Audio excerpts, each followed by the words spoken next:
السلام عليكم. الحقي بقى بسرعة خزنيه عشان رمضان هتحتاجيه. اللفت والكرنبيط مالين السوق.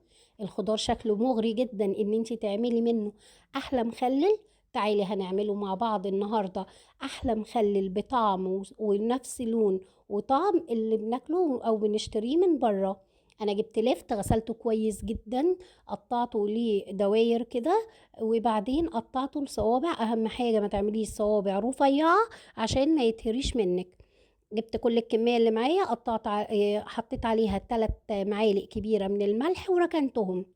ممكن تركنيه جنبك ساعتين او تشتغلي فيه، يعني اول ما يبتدي ينزل ميته. جبت الكبة حطيت فيها بنجراية صغيرة، لو كبيرة عندك حطي نصها بس، قرنين من الفلفل الاخضر، معلقة سكر كبيرة ودي اهم حاجة اوعي تنسيها عشان دي سر القرمشة. معلقة صغيرة من الشطة. حطيت مع كوباية كبيرة من المية بس عشان تمشيلي التتبيلة. وحطيت من معلقتين ل3 مليانين من الخل. جبت 2 لتر من المية اللي كنت غلياها وسايباها تبرد، حطيت فيها 6 معالق كبار من الملح، يعني 6 معالق هرمية. قلبت ودوبت كل الملح كويس جدا. ابتديت حطيت اللفت بتاعي في البرطمان النضيف المتعقم، وهنزل عليه بالمية. وسواء اللفت او الخضار المشكل اللي هنعمله كمان شوية هناكلوه بعد 4 ايام.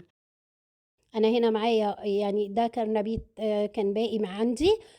اهم حاجه وانت بتقطعي الكرنبيط مالكيش دعوه بالورده، ما تتقطعش بالسكينه. بقطع بس الجذور، والورده دي بتقطعيها بايدك.